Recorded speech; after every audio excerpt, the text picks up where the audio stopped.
M. Faure Essouzima Gnassingbé, président de la République togolaise, président de la conférence des chefs d'État et de gouvernement de la CEDEAO, pour son discours.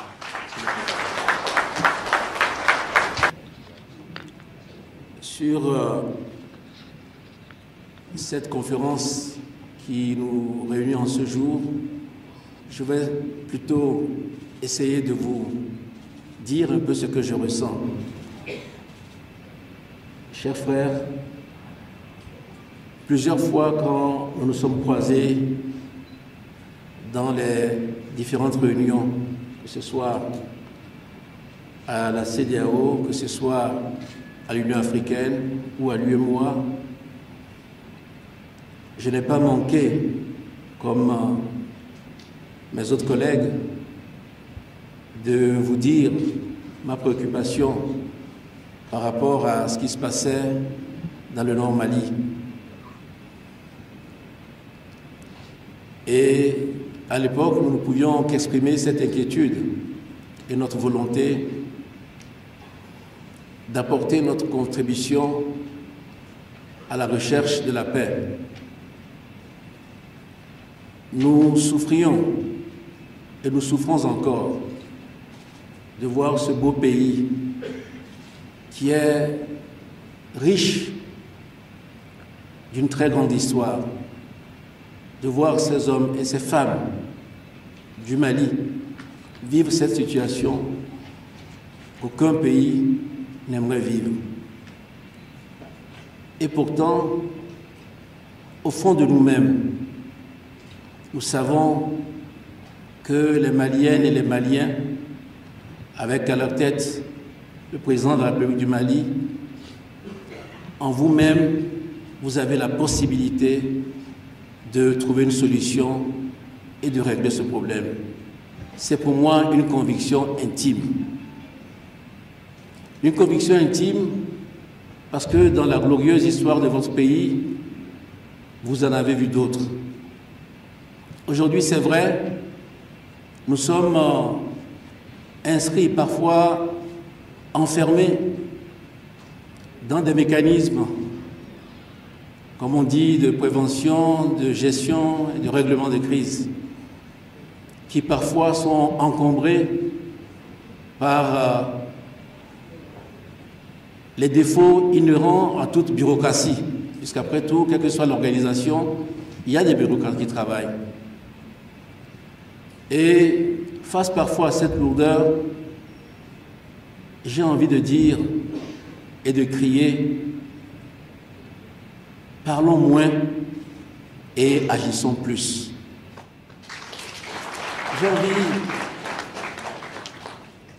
de dire à mes sœurs maliennes et à mes frères maliens que quand il y a un tel péril, plus rien ne compte qu'un sursaut national, qu'un sursaut salvateur pour libérer la mère patrie. Et vous pouvez le faire. Qu'est-ce qui aujourd'hui peut compter plus que de recouvrer l'intégrité du territoire, la souveraineté des institutions maliennes sur toute l'étendue du territoire? Sans ça, rien n'est possible.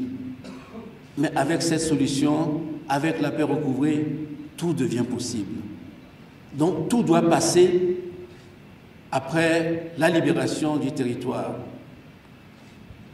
Tous nos pays qui sont ici, nous avons, à un moment donné, payé le sacrifice suprême à travers nos filles et nos fils. Mais ce qui reste dans nos esprits, c'est à quand la paix définitive.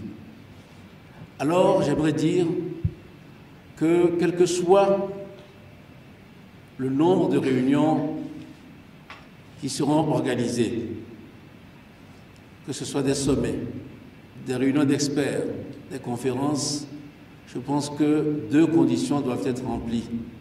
Et au risque de me répéter, je veux le dire.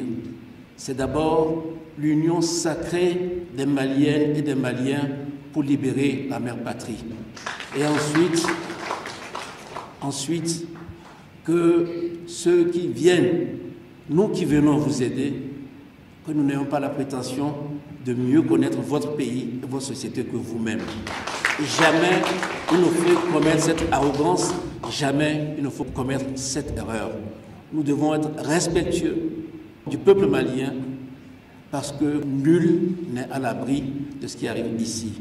Plus tôt nous trouverons la solution, plus vite nous retrouverons la stabilité et le chemin du développement dans notre sous-région. Je vous remercie de votre attention.